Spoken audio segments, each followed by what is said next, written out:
My name is Alex from the United Kingdom. Right now I'm a conceptual artist for the film and game industry. I journeyed to the Amazon in search of the sacred plant medicine ayahuasca for the sake of some artistic inspiration. I discovered its existence through my interest into environmental concerns and with my readings into the nature of consciousness by such speakers as Terence McKenna, Alan Watts and Krishnamurti. Needless to say, I got a little more than I bargained for, so in order to decode a lot of the information learned from my journey, I am creating an art project based upon the lessons learned from the plant teacher ayahuasca. So this video is also to introduce a few of those lessons learned, and to give a little testimonial to the last ayahuasca retreat I just arrived back from. That is the Vida in Pucallpa, Peru. So to reach Pucallpa, one flies from the capital Lima over the fantastic Andes Mountains, a dazzling display of earthly artwork that never ceases to amaze. Then over the mountains one flies over jungle for as far as the eye can see, until one eventually lands in Pucallpa.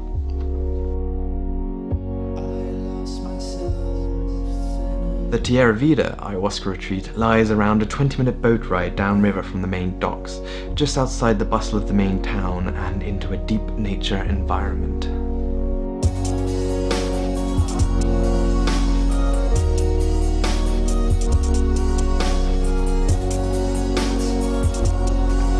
So for those who are unaware, ayahuasca is a very sacred medicine that has its roots in these very old Amazonian jungle tribes.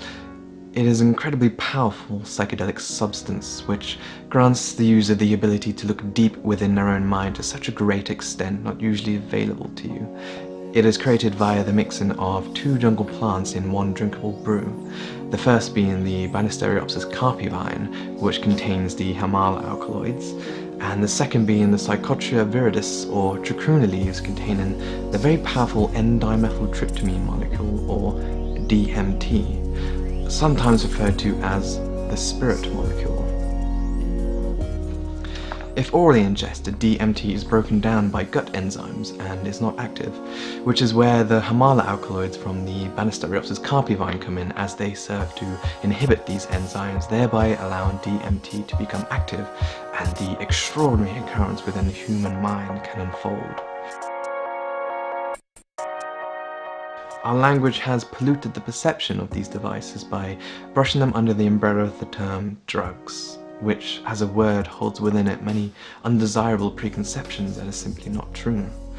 Ayahuasca is not a drug in the Western sense. It is not a recreational substance one takes to score a great time on.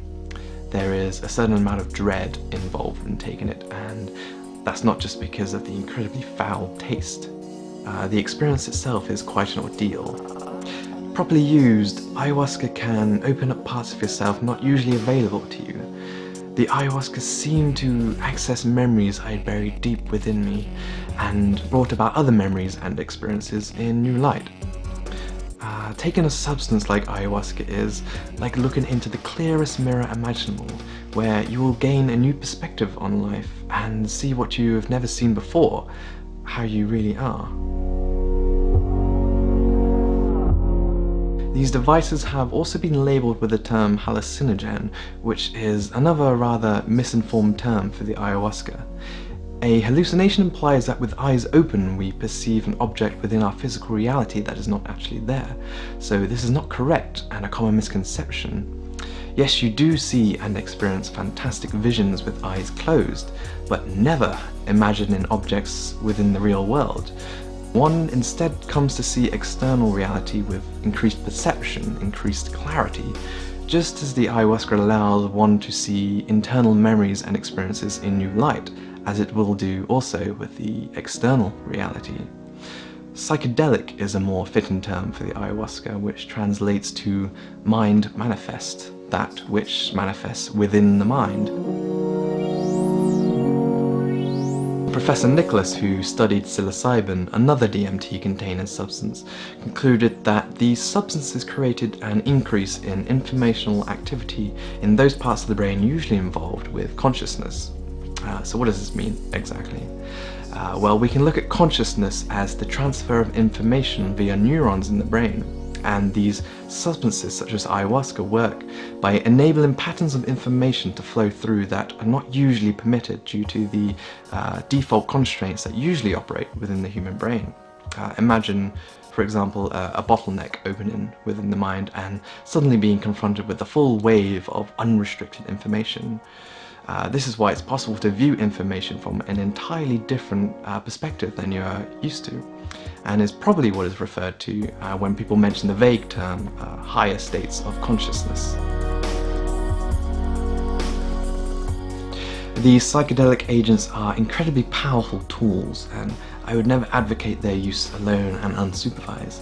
This would be probably, and rightly so, why such similar substances as LSD and psilocybin mushroom gained such infamy in the late 60s due to their somewhat reckless recreational use. The whole point of an ayahuasca retreat like the Tierra Vida is to provide a safe and constructive environment for you to explore these psychedelic agents, where you're surrounded by professionals and native medicine workers, both with extensive knowledge in the use of ayahuasca. So you can explore the inner states of your own mind, safe in the knowledge that if it does take a turn for the worse, you're surrounded by people who have been using this for countless generations.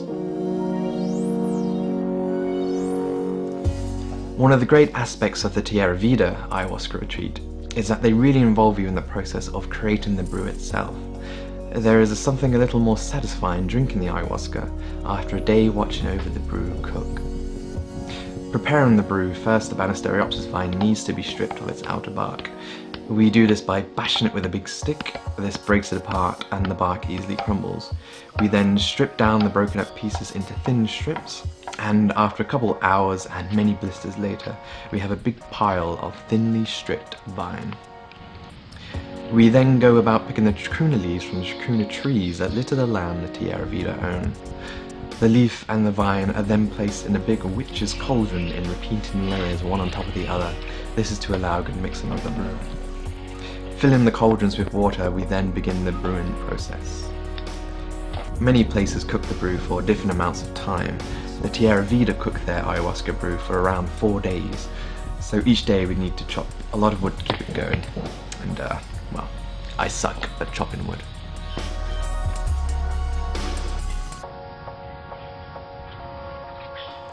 Over the 4 days the brew concentrates more and more. 2 cauldrons become one cauldron becomes a small pot brewing in the kitchen, until eventually you have a small amount of thick concentrated brew.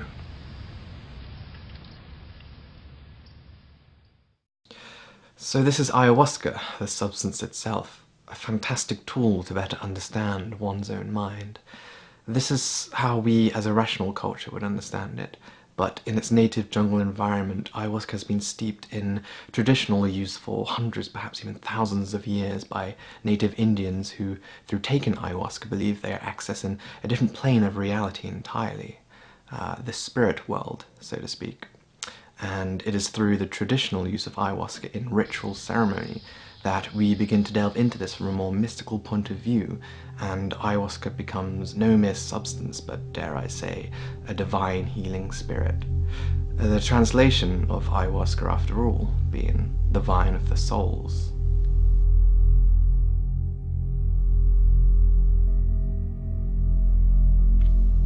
The participation of an ayahuasca experience takes place within a ceremonial scenario, typically held within a ceremonial house called a maloka. Initiated at night to facilitate and fully engage with the mystical visions one encounters with the ayahuasca. You'd arrive there and the maloka would be lit by candlelight. Mattresses circle the outer edges of the maloka with an altar in the middle.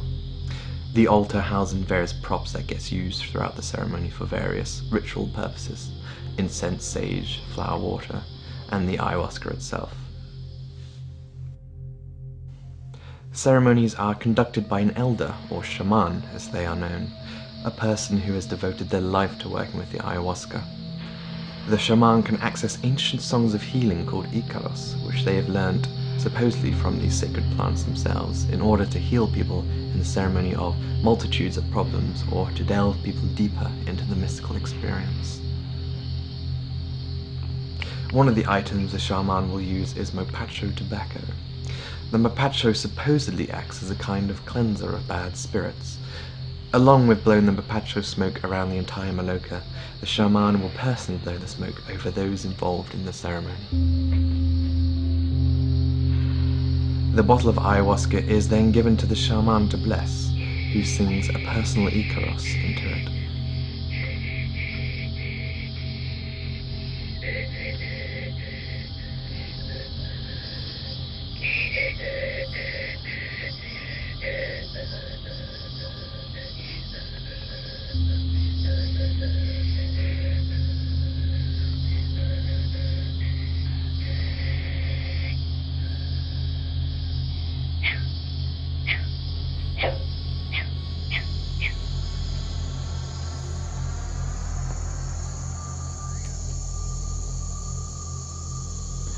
Then the ayahuasca is given out to all the people taking part in the ceremony.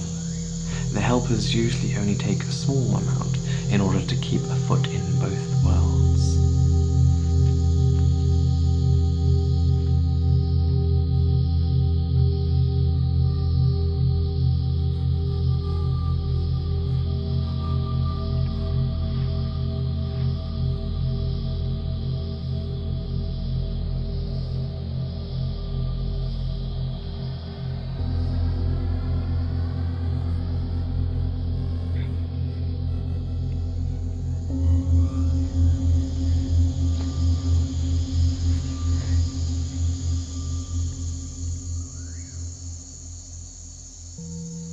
Waiting in the darkness of the maloka, I always begin to recognize the ayahuasca taking effect by the introduction of a kind of stillness of being, a shifting of focus away from distracting thoughts and into a state of mind more in tune with the current living moment, an alignment into the psychedelic experience.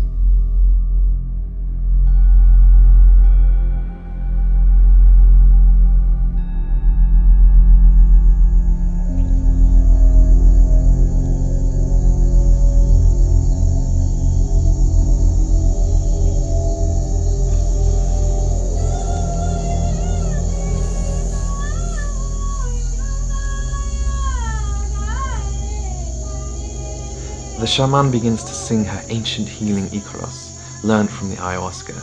An inner world full of light begins to unfold in a way that can only be described as extraordinary. I find myself humbled at the majestic beauty of an inner world that appears more real than ordinary reality itself.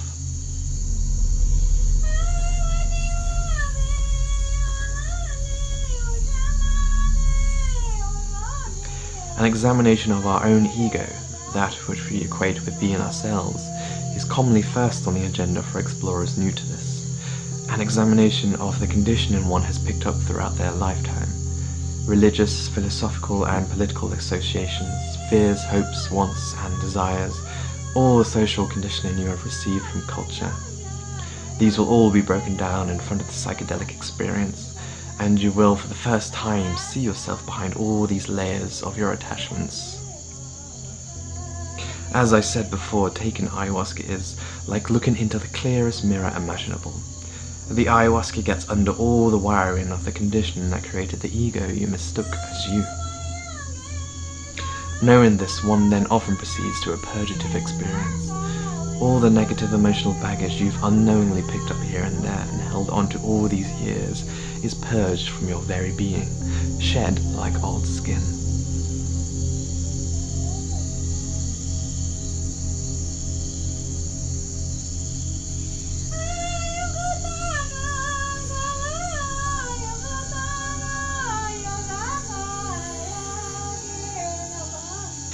One delves deeper into the mystical experience, encountering visual representations of spirits that seemingly seek to teach and assist. One of the earliest experiences I have of this were of spirits contacting me, claiming to be the caretakers of my heart.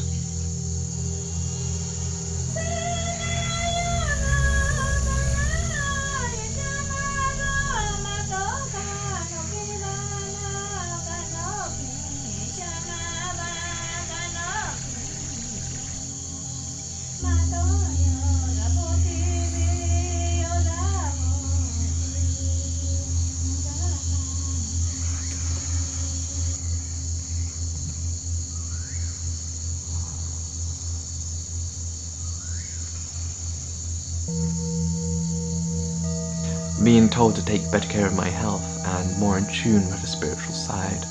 The message coming from a spirit that was the visual representation of a part of me. Another time I could sense a great ache in the lower part of my back. I saw myself day after day giving all my creative energy to another, and it was taking its toll on me. The stress and workload of this was making my body ache under the pressure. I couldn't understand why I was doing this. Making money and working so hard to earn it, and for what end? It just didn't seem to make any sense. I learned to adopt a lightness of being to leave behind the darkness of a lot of my early ayahuasca experiences. Only by developing a light state of mind with no attachments could I generate a kind of kingdom of heaven within. Another time my spirit seemed to embody many animals within the jungle environment, feeling the powerful muscles and coiling form of the snake, the sticking power of the lizard, the texture of its skin, the cool breeze amongst the feathers of a flying hawk. I was connected to all life around me in the jungle, and such life it was, I thought to myself.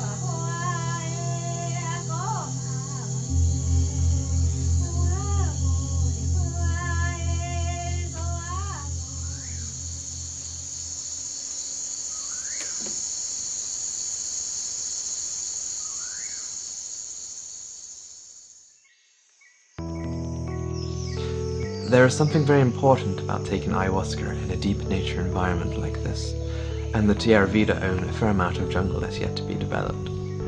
It's especially important for those in cultures like mine, incredibly cut off from the natural world. We forget about the world from which we originate. Taking ayahuasca, the earth suddenly seems to be very much alive, not a set of outside resources for us to use or perhaps even exploit, but a vital organism that we all are an intrinsic part of. Confronting the ayahuasca experience, you are drawn to address very fundamental questions about who you really are. During a particular ayahuasca ceremony, I was being confronted by spirits that seemed to be a visual representation of who I am. I didn't like the somewhat frightening and aggressive representation I was being shown. I tried to fight it, demanding to know who they were and trying to get away from it, and then being told to stop fighting them. We are you, they would reply. Stop fighting against yourself. I'm not completely convinced at this spirit dimension, not at least in the conventional sense that term implies, a kind of outside dimension akin to something like Christianity's idea of heaven and hell. No, I see the ayahuasca experience and these spiritual dimensions as a visual projection of your own mind about who you are. Through my experiences and hearing numerous accounts by other ayahuasca explorers, the experience, it seems, is entirely dependent on your state of mind. If you are surrounded by misery and addiction, then this will be reflected in this inner state to you. And contrariwise, if you have led a life true to yourself of light and love, then you experience a kind of kingdom of heaven within. There are patterns of familiarity, of course, from person to person, but on the whole it appears to be a deeply personal experience. However, if we do accept the native's view of an actual parallel reality that we interface with during an ayahuasca experience, then I would think at the very least this reality would begin as one thing, then change as someone, as the interfacer, interjects their own self into whatever it is we may be dealing with here. There is a heavy theme of connectedness to all things, both for me and for many others when taking ayahuasca. The idea that all life originates from the same source, the Big Bang. As Alan Watts used to say, it's as though someone has taken a bottle of ink and smashed it, creating many patterns. The pattern is very dense in the middle, but gets more intricate the further out we move. We're those complicated little bits at the end, but still a part of the whole. The Tierra Vida is a smaller ayahuasca retreat compared to some of these rather excessive places that have sprung up alongside the ayahuasca boom. The owners being incredibly cool and down-to-earth people that haven't been engulfed by their own business. So you get a much more intimate experience, and it really just felt like I was enjoying time with some old friends.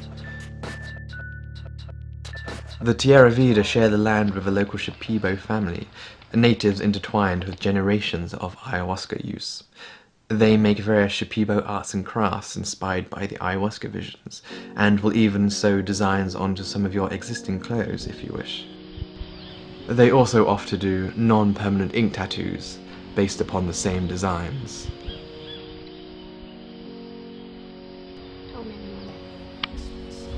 And then what else? You have other aspects at the Tierra Vida, such as yoga and the raw food vegan diet by their ever-passionate vegan chef.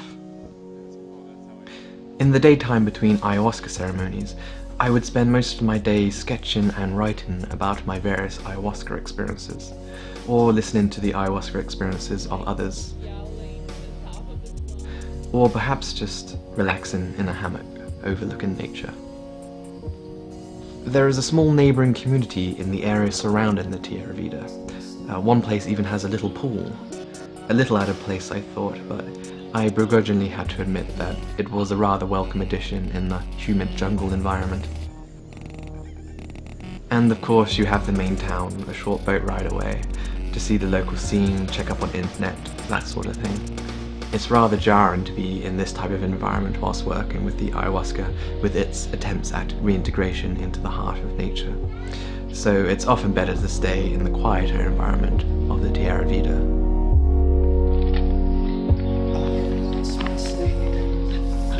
The primary shaman they use here is called Olga, a wonderfully warm and friendly personality. There are apparently many different types of shaman, Olga being a healer, so is the perfect shaman for those seeking actual healing work rather than whatever it is I do, consciousness exploration or something. Other than Olga, they also enlist the help of father-son shamanic duo Leonardo and Bima, who sing together in a great rhythmic blend of traditional Icaros and a whistling style I'm not familiar with.